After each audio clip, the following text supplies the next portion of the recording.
Ora, agora sim, parece que já estamos em direto. Ainda há bocadinho tivemos aqui uma tentativa que não estava a correr bem. Ora, vamos começar. Muito bem-vindos à Voz de Protesto.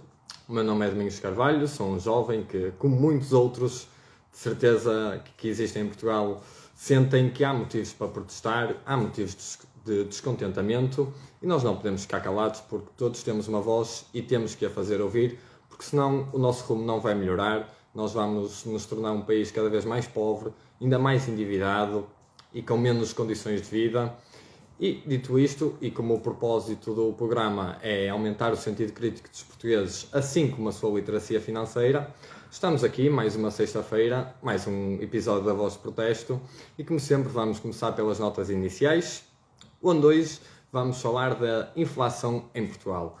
A inflação é um tema que eu já falei aqui diversas vezes, e portanto espero que os meus espectadores já tenham uma noção do que é, dos seus impactos e consequências para a população e para o nosso bolso. E então eu quero começar a dizer que a inflação em Portugal no mês de fevereiro foi de 4,2%. Isto são valores que não eram vistos há mais de 10 anos. Uma inflação em valores de 4,2% são valores muito altos e é quase óbvio que não existem aumentos salariais nesta proporção. Portanto, a maior parte das pessoas neste momento estão a perder poder de compra. E eu quero trazer aqui este tópico porque é de extrema importância e quero também dizer que na OCDE, uma organização que quase todos conhecem, a Organização para a Cooperação e Desenvolvimento Económico, que fazem parte de uma data de países, o valor da inflação na OCDE está a rondar os 7,2%. Isto é um valor que tem que gerar preocupação e nós temos que encontrar formas de fazer rentabilizar o nosso dinheiro, porque esta é uma das poucas formas de lutar contra a inflação. Mas eu quero aqui, de forma muito breve, deixar, pelo menos na minha perspectiva e com base no meu conhecimento, deixar claro algumas das causas para estes valores tão altos da inflação. É óbvio que isto já é um acontecimento que deriva da pandemia, das variações na oferta e procura que houve e nas interrupções da cadeia logística e tudo mais, mas é óbvio que com este cenário que todos sabem, que estamos a presenciar, de guerra na Europa, esse cenário traz ainda mais implicações e veio aumentar ainda mais principalmente os gastos com energia e as produções de energia. Isso leva-me para o meu segundo tópico das notas iniciais, que é os mercados a reagir. E quando eu falo mercados, não é só os mercados financeiros, mas também os mercados commodities, como o gás, o carvão, o petróleo, que estão basicamente a atingir níveis históricos. Isto, pelo menos em Portugal, não está a afetar muito os consumidores e a população em geral, porque o nosso governo está a impedir que esses efeitos sejam passados à população. Mas as empresas estão a sentir isto. E quando as empresas sentem valores inflacionistas, onde uma fatura, por exemplo, de eletricidade passa de 50 para quase 200 mil euros, estes acontecimentos vão refletir-se no preço das coisas, como toda a gente de certeza já está a ver, e estes acontecimentos também se refletem nos mercados. Não só os financeiros, que é o que eu vou falar, porque não sei se vocês acompanham, mas quem acompanha e abra hoje um website qualquer de informação financeira para ver como é que são os mercados, vai ver tudo a negativo. E eu trago isto porquê? Porque nós não nos podemos assustar quando vemos as coisas ou a subir ou a baixar, temos é que saber avaliar as oportunidades. E nos mercados financeiros, geralmente, quando os índices e as ações desvalorizam ou baixam a sua cotação, costuma ser uma boa oportunidade para comprar e, portanto, eu quero deixar aqui esta nota porque em quase todos os momentos de crise há pessoas que ganham e há pessoas que perdem. E as pessoas que ganham são as que estão atentas às oportunidades e sabem como reagir quando essas oportunidades aparecem. Dito isto, passamos assim muito rapidamente para o terceiro tópico das notas iniciais. E apesar de eu não querer falar muito do cenário de guerra na Europa, há temas que não podemos evitar e como este programa também se foca nos problemas não só políticos e económicos, mas também sociais de Portugal, eu quero falar um pouco dos refugiados, um tema que já tinha tocado no meu programa anterior, mas eu quero constatar o seguinte: já mais de 1 milhão de refugiados saiu da Ucrânia. É óbvio que eu não imagino, e acho que poucas pessoas imaginam estar numa situação como aquela, mas imaginam-se a fugir de uma situação como aquela. E, por exemplo, a Polónia já recebeu mais de 500 mil refugiados. E eu quero deixar aqui um voto de louvor, não só à Polónia, mas aos vários países circundantes da Ucrânia, mas também à União Europeia, que está a agilizar e muito o processo de integração desses refugiados, permitindo, em alguns casos, a não apresentação dos documentos e a entrada muito mais fácil, sem tanta burocracia.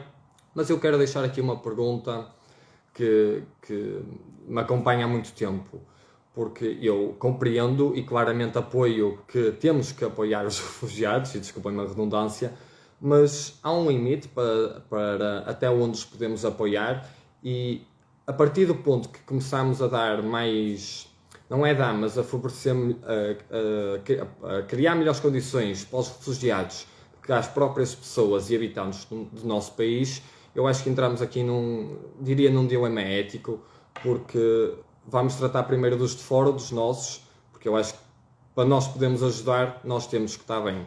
E, portanto, eu deixo aqui o meu voto de louvor à União Europeia, mas pergunto se haverá um limite. E quando pergunto o limite, refiro-me a não podemos deixar entrar toda a gente e esperar que nada aconteça no futuro, porque haverão consequências desta entrada de mais de 1 milhão, ou desta saída de mais de 1 milhão de pessoas da Ucrânia, que muitos países vão ter que lidar com elas. Dito isto, avançamos para o nosso quarto tópico das notas iniciais, e é sobre o Covid.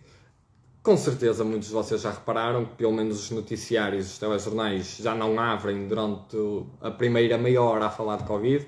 Infelizmente agora temos um tema ainda pior para falar, mas o Covid deixou de existir. Tipo, o que é que se passa em Portugal? Tipo, de um momento para o outro deixámos de dar importância a isso, ou se calhar já não devíamos dar a importância que damos, porque acho que todos nós já nos apercebemos que esta é uma doença que vamos ter que lidar ao longo dos próximos anos, não vai desaparecer assim tão facilmente, e nós não podemos ter medo de uma doença, ou de apanhar a doença, ou de contagiar. Já vivemos neste período há 2 anos, já toda a gente está farta de saber as recomendações, os cuidados que tem que ter, mas também já é a altura de começarmos a viver a nossa vida normalmente, dentro dos possíveis, como é óbvio, e portanto o Covid não deixou de existir, mas é bom que já não se dê tanta atenção a um assunto que já devia ser mais banal, pelo menos. Dito isto, vamos avançar para os nossos assuntos quentes. Eu hoje vou aqui falar de criptomoedas, ou mais propriamente um criptoboom que será que está a existir. Eu primeiro relativamente às criptomoedas, quero deixar aqui claro o seguinte: qualquer pessoa que tenha criptomoedas, mas que não tenha as chaves da sua carteira, na verdade não tem criptomoedas. E um dos exemplos disto foi o que se passou, por exemplo, no Canadá, onde o primeiro-ministro Justin Trudeau, que penso que é assim que se diz o nome, o primeiro-ministro do Canadá bloqueou carteiras de criptomoedas gerais ou generalistas a pessoas que estavam envolvidas nos protestos. E apesar do principal objetivo, ou um dos principais objetivos das criptomoedas é a descentralização e a transparência, quando se faz uso de corretoras ou de crypto exchanges centralizadas e que não vos fornecem as vossas próprias passwords para guardarem numa carteira digital ou offline, porque também existe essa possibilidade, as criptos não são 100% vossas. Isto também acontece em alguns casos com ações, em algumas corretoras, e portanto eu quero deixar aqui este aviso ou esta chamada de atenção. Mas falando sobre o criptoboom, eu trouxe aqui este tema porquê? Porque as cripto é evidente que vão crescer e têm uma tendência de utilização cada vez maior. E esta situação que eu acabei de referir no Canadá, mas também a situação atual novamente na Ucrânia, onde recentemente a Ucrânia anunciou que ia lançar uma linha de NFTs como forma de angariação de fundos, mas também é um facto que a Ucrânia já recebeu mais de 50 milhões de euros através de criptomoedas, não só de Bitcoin, provavelmente muitas outras, mas na sua totalidade já significam um valor superior a 50 milhões de euros. Isto significa o quê? Isto significa, meus amigos, que a cripto veio para ficar.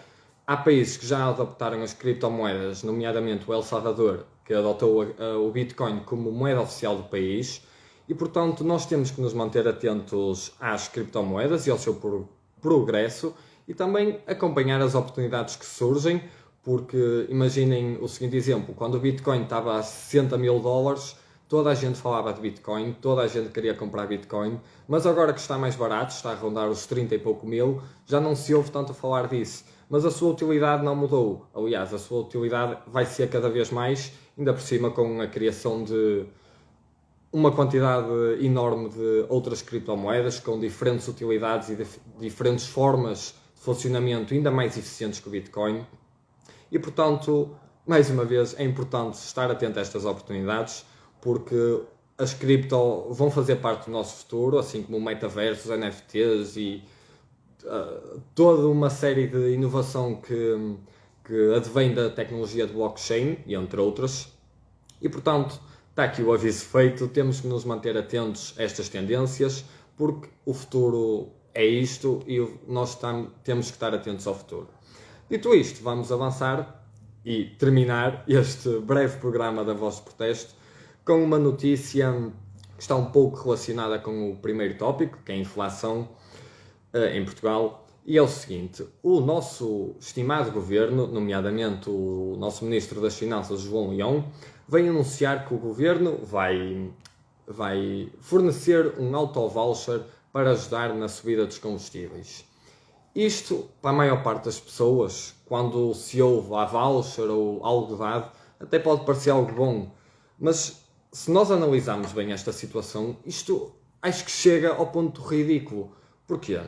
O Estado, o Governo, vai dar um voucher de 20 euros por mês aos cidadãos para compensar o aumento dos combustíveis.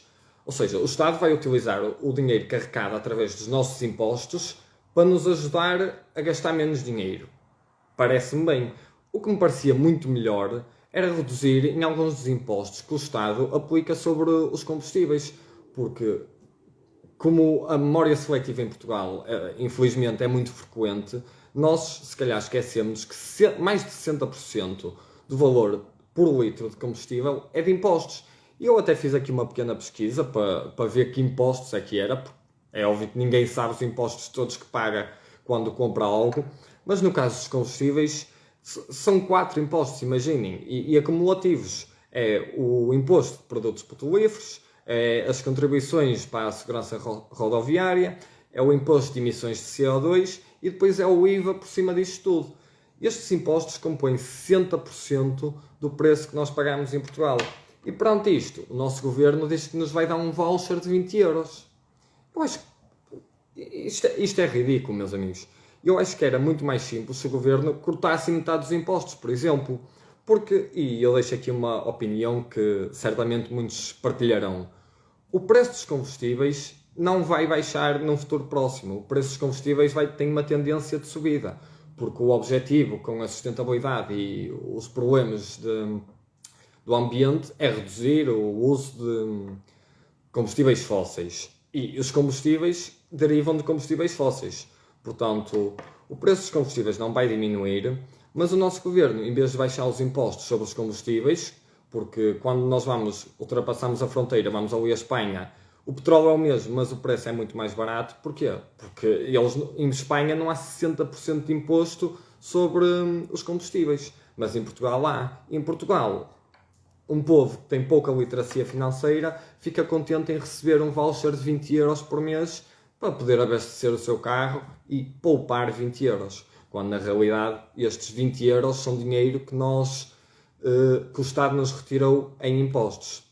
Portanto, fica claro que há motivos de protesto, há motivos de descontentamento. Não nos podemos contentar com o que nos dizem e com que as pessoas com responsabilidade em Portugal nos dizem, porque na maior parte das vezes eles só têm o próprio interesse ou interesses partidários em consideração e não o interesse maioritário da população, porque se fosse esse o caso, reduzia-se os combustíveis e não se dava vouchers, porque era muito mais eficaz.